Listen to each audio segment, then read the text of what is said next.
more wealthy and more abundant.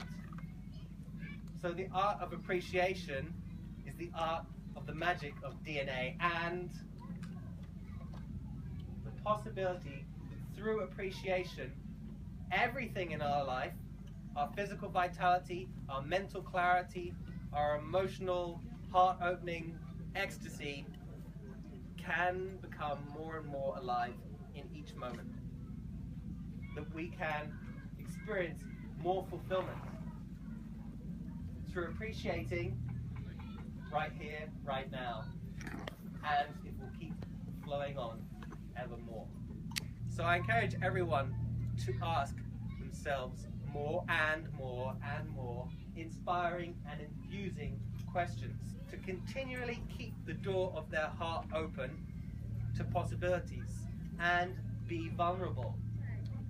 Because as soon as we think we know it all and we're grown up, we stop being the way we are when we're in the childlike state, which is wow, wonder, mystery, possibility, excitement, and more and more and more. And you've seen how enthusiastic we all are when we're in our childlike state of being. And then we're free to let go of any outworn or outdated ideas, concepts, prejudices, thoughts, vibrations, and decided I'm not going to be depressed anymore. And I've decided I'm going to embody more and more vitality. And I've decided that every morning I'm going to get up and dance. And if I'm in one of the 30 cities around the world, I'm going to go to a Morning Glory event. And I'm going to go to the most amazing festivals. And I know I'm going to attract and vibrate with other people who want to co-create paradise on heaven right here, right now. And isn't that why we're all here? I'm guessing so. At least that's what I would. That's what I'm inspired to hope so. And maybe we realize it more consciously or less consciously. And we can go back to our homes, other than the fact we're already home wherever we are, and inspire all the friends and family and people that we co-create with and work with in our lives. Just being a bit more open to all the possibilities, open to all the dietary ideas, open to understanding and appreciating why people choose to eat or because the more we can truly unconditionally love and appreciate and celebrate everyone's choices without being rigidly attached to our position, the more we rigidly attach to something, the more this infinite flowing infinity symbol or vortex or donuts, who knows what I'm talking about? Okay, and then everyone's going, some people are going, donuts, vortexes. So our donuts can either be contracted and constipated. Is your donut hole constipated? Or we can be open and allow the life force and infinity to flow through the eye of the storm, the center of the donut hole, the heart of creation, the heart of the universe, the tube, the divine tube. Let the life force flow, let the ideas flow, let the possibilities flow, let the realities flow. Welcome in everyone around us. Lead a life of all inclusivity where we don't just have only raw food vegan friends, where we don't only have friends who do yoga, where we don't only have friends that use moon cups, where we don't only have friends that come to festivals, you know, to be able to be friends with every single aspect of ourselves.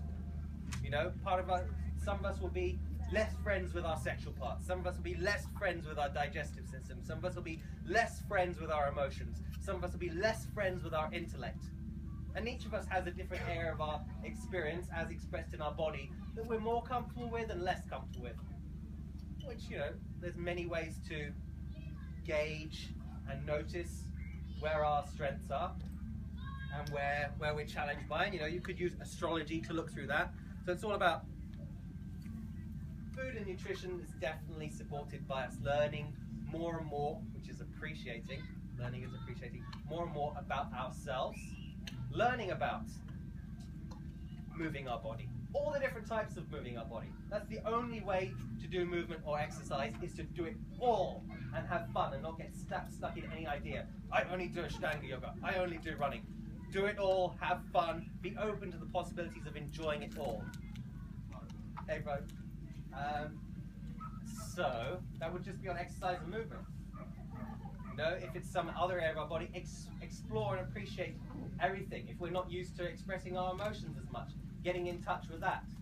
If we're not used to trying new foods every day, then we have to do that. If you're on raw, organic, vegan food, and you're not trying new food every day, then please go and eat a new brand of cereal in the supermarket. I'm making a point. Keep opening and trying new stuff. Don't get limited in a pattern of closeness, of not trying new stuff, of becoming an adult, becoming stuck in any kind of bubble where we think we know it all, or where we don't open ourselves up to not only more possibilities but the full spectrum.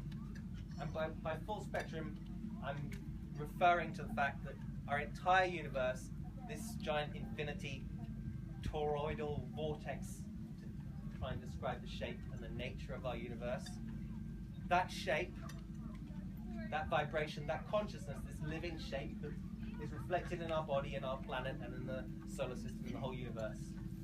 This shape is a paradox. Paradox is the nature of reality created by this shape, because this is an open shape.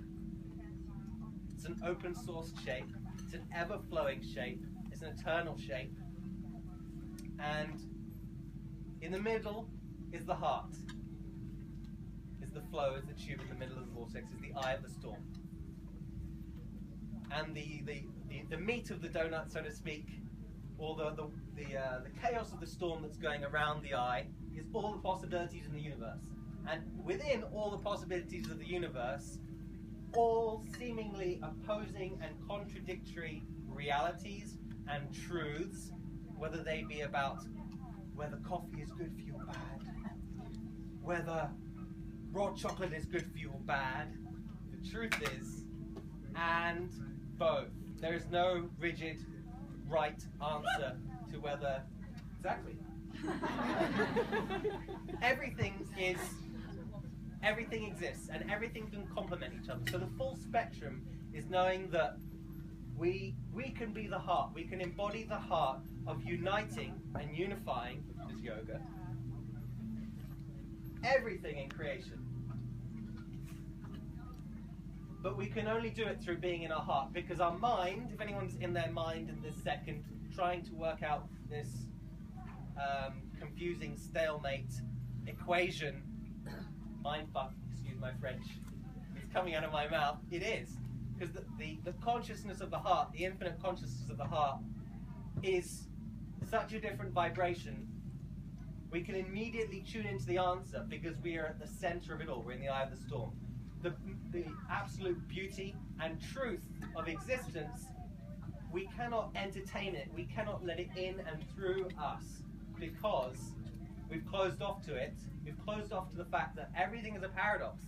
And when everything's a paradox, the only answer is to laugh and have fun, because it's going to blow your mind. The nature of reality is here to blow our minds. It's not that we shouldn't make great use of the mind as the most fantastic calculator and computer in the universe, but as we know, the mind is a terrible master, but an awesome servant.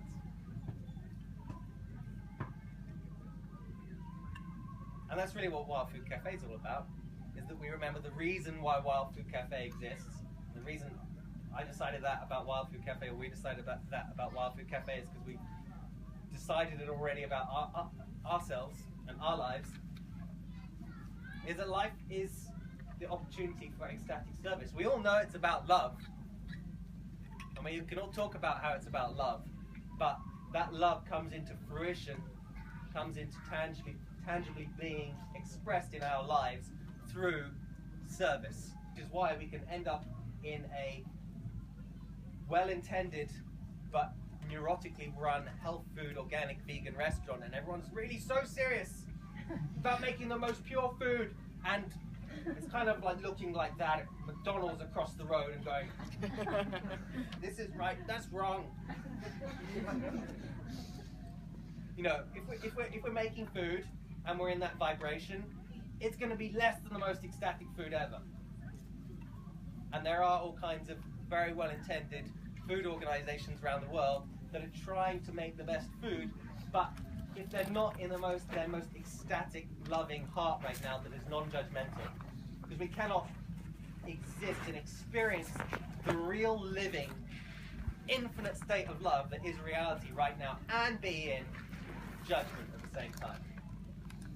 Even if we totally get it, we're supposed to judge each other, get that, but, you know, I noticed you're eating that food, it's not organic, and I don't judge you, but I feel sorry for you, you know, some, you know, that lettuce died in that microwave, so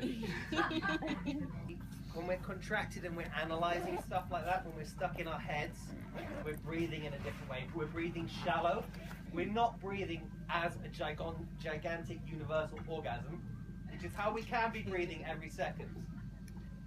And when we're breathing with that much bliss and that much joy and that much appreciation, that is the single thing that is necessary to have the opportunity to live the gift of this life. And when we realize it and we open to it, we realize that the entire existence is here serving us and has always been serving us. Even if we choose to cut off from it and be unappreciative and ungrateful and grumpy and uptight,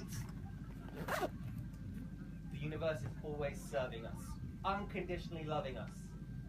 And when we open to it and allow that to flow through us and bathe ourselves through the way our physiology is, through the way we're breathing, through the way we're focusing, through the way we're relaxing, through the way we're talking, it makes all the difference. That's why we love to say at Wild Food Cafe, it's not about RAW. It's not about 42.3 degrees. It's about RAW! ROAR. Because I'd rather be raw alive and eating something that's cooked or even microwaved if it's given to me with love. You know, if I was visiting my grandma and, you know, it's one of her last days alive and she's really tried to make me a loving meal and she's microwaved it, I would rather be raw! Thank you, Grandma! I love you! Than, sorry, I can't accept you. I don't eat cooked food, it's bad for you. You might die, Grandma.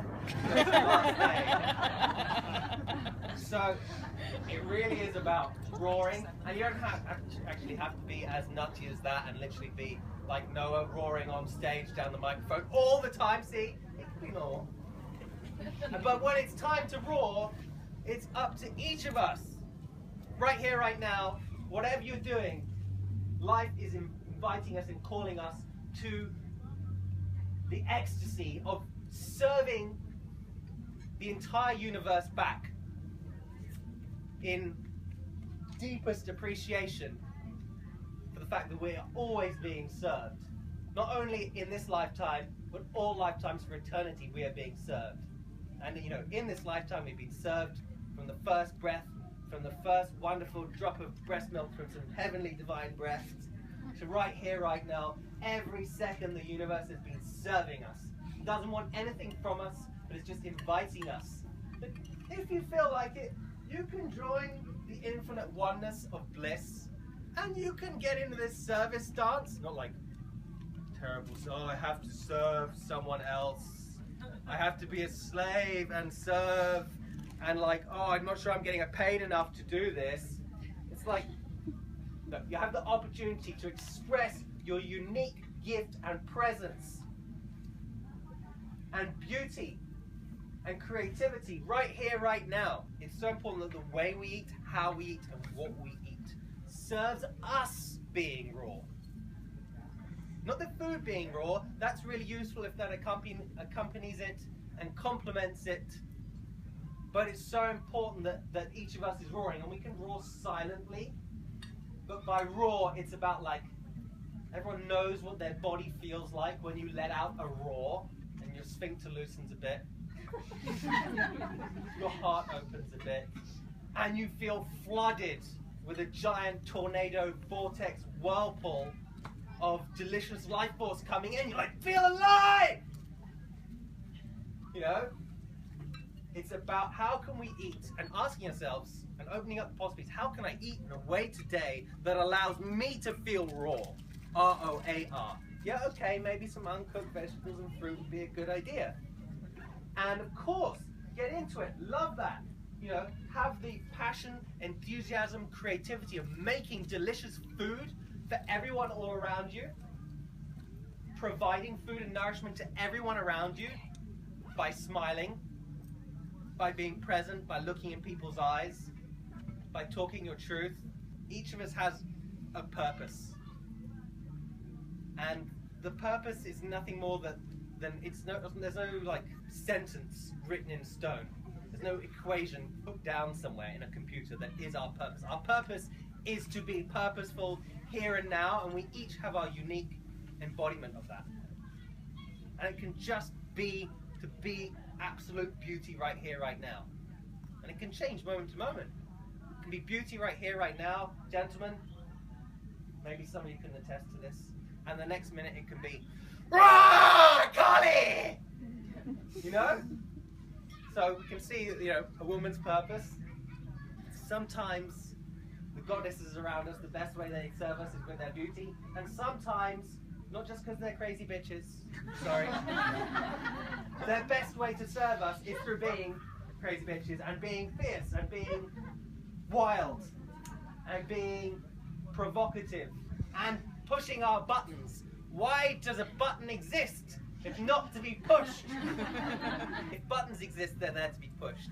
And we've all got a wonderful array of buttons, and it can be scary pushing them. You know, it's like the big red button that's gonna like let off a missile. But if the big red button's there, and it's an emotional button, or it's a provocative button, it's like someone questioning our way we eat. God forbid. Or if someone eats a completely different and opposite way to us. You eat 30 bananas a day, you're gonna go mad. Not like me, like mad. You eat those many nuts, oh my God. Let alone someone actually eats something that's not raw, vegan, and organic. They're being kicked out of the door. That's their headings. They were done ethically. And they're going to use their bodies to fertilize them. Whenever we polarize in anything we say or anything we think about anything or anyone, the exact opposite is also true. And the mind goes, "Ah, what? It's a head fuck! Stop confusing me!" And then the heart goes, "You're nuts, the universe is crazy. Let's just like chill out, ease up, and the only solution is to love. That's the only solution. The universal solution to all the problems, stress, strain, the illusion of limited resources. The only solution is to love." So that's why we do Wild Food Cafe. We sure don't do it for the money. So if anyone doesn't know, you know, everyone's into their food here. You know, the food industry isn't famous for being like, if you want to get rich, don't open a restaurant. But the level of wealth, as far as I'm concerned, the way I love to live my life is I'm a trillionaire, not just because it's tree-millionaire, but because money has its part to play.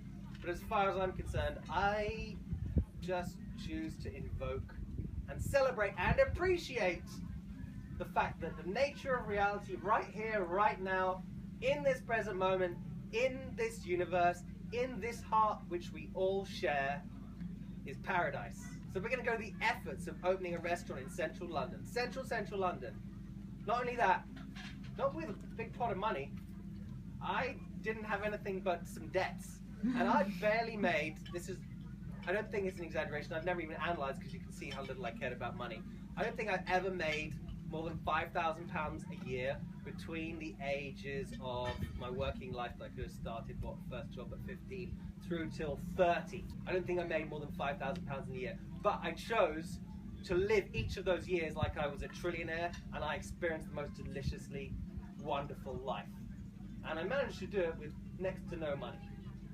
And then we opened Wild Food Cafe with £5,000 loaned by a friend that I'd just met. I had no savings. I had to open a restaurant. I had a Vitamix that I killed someone for, a Vitamix, a dehydrator, a food processor, a small one. I don't even think I had one bowl and one plate. So when we opened Wild Food Cafe, that was Wild Food Cafe. I don't know if anyone's been there recently. And we started with 4 pop-ups, 4 Saturdays in a row. We asked everyone, if you can bring some fruits and vegetables, if you can bring a chair, if you can bring cups and plates and some cutlery, that'd be great. We're just going to have a great party and we're going to see what we can do. So after doing that 4 times, the landlady of the building, who'd heard that I was into this crazy shit, and had invited us to come along and try it out, she loved what she saw so much and felt the vibe that she waived our deposit for a Covent Garden restaurant, and we were loaned £5 grand from a relatively new friend, to open the restaurant. I had no savings, nothing. And just in case anyone's not familiar with what it costs to open a restaurant in central London, I would say no one opens a restaurant in Covent Garden for less than 200,000. And I would say out of the maybe, I can think of 3 restaurants within a block that have opened in the time that we've opened. They probably all opened with £200,000. And I think maybe 1 out of 3 is now open. And even Food for Thought. Anyone heard of Food for Thought? Amazing, pioneering vegetarian restaurant. 30 or 40 years. Closed down just a couple of months ago. And yeah, it's sad, but at the same time, it's time for a new energy. It's time for everyone to give thanks for things like Food for Thought, which was started in the 60s or 70s, and keep growing. Like, probably the reason that they didn't keep going is that they kept to the original formula that they had for 30 or 40 years, which was brilliant then and helped birth things like this festival and birth all the things that we're into. But everything's got to stay alive and open and childlike, and not think, oh, vegetarian, that's the answer, we're just going to open a vegetarian, that's the way we're doing it, this is our religion, no one's going to stop us, we found the answer. We don't need to live in the present moment and be totally vulnerable to the entire universe. This is the way, we're going to do it this way, we're going to keep doing it. We found the answer, we have the answer. And whenever we do that in any area of our lives, and we get rigid, and we get contracted, and we get closed, and we get fixed on something, and we don't allow newness, we don't allow flow, we don't allow fun and possibilities, things have got to stay alive. And staying alive is incredibly scary and incredibly fun, because everything's a paradox. So the trick is to keep dancing, metaphorically and literally, and keep moving and flowing so that we don't get stagnant and stuck in our problems, which they're not even our problems. They're an illusion of problems. Every day, every moment, challenges are potentially here. All the challenges that could possibly exist are right here, right now. And I could be experiencing extreme suffering, and emotional, vibrational stuff will happen. I'll be unappreciating, or I'll be jealous, or I'll be judgmental, or whatever. And I'll get contracted, and I won't be breathing alive and blissfully. And some part of my body will contract, and I'll get an ache, and I'll start feeling more and more contracted and closed. and the more closed I am and separate from the person in front of me or the situation in front of me, the more I experience, rather than the unity, which is the space between us, which also goes through the middle of us, and start seeing the separation, then there's the comparison that comes in size, in any of the ways that we can measure reality. And this judgment and comparison ends up, you know, the heart closes and the energy goes up into the head, and we start like trying to like fix the equation and bang everything into place and like be violent inside ourselves, and then that manifests in the relationship, the interaction, whether it's a personal, in the moment relationship, or you're thinking about the relationship between you and, let's say, Monsanto, or the relationship between you and whoever that Prime Minister, David Cameron. All right. So I was a really enthusiastically righteous environmentalist and many other things. Like anything, whenever I saw wrongs, I wanted to right them and be a fight, yeah? Be a Che Guevara. So, but I now relate to that in a very different way. So whenever I see anything in the world, and I find this really useful, so I'm going to share this in relation to challenges. So say the challenges could be, you know, Her Majesty's government, it could be Her Majesty, it could be Monsanto, it could be David Cameron, it could be whatever. I no longer see any of those things as separate, and I don't fight against them and push against them. And the way that I influence change is I take complete responsibility. So whatever challenge is happening in my reality, I realize that that challenge is just a small part of the infinite universe that is I. That I can resonate with that I can resonate with smaller I. So rather than fighting and protesting against injustice, which I've done my fair share of, I see that, okay, Monsanto is a manifestation of me. I've co-created Monsanto. I'm not going to push against it, fight against it, or see it as something separate. Those are the bad guys out there doing stuff wrong. I will totally own it. I'll like feel it emotionally. I'll perceive it visually. That we are all part of one manifestation. And there are blessings in disguise. I encourage everyone to ask questions. Like, no matter what the challenge is, how can I appreciate this blessing in disguise? As I like to say, everything and everyone in our lives is the greatest blessing, or blessing in disguise. And there's nothing less. Everything is a blessing. It might appear like it's not a fucking blessing, but it's a blessing in disguise. So, you know, win-win. So how can I appreciate the blessings and the blessings in disguise in my life more and more? If we approach our problems or challenges or illusions of limitations with that vibration and that attitude, which is, if that resonates with truth for you, and you operate with that vibration, truth and perception when engaging in any of life's situations or problems and challenges, when you remember that, the problems and challenges get put in the proper context.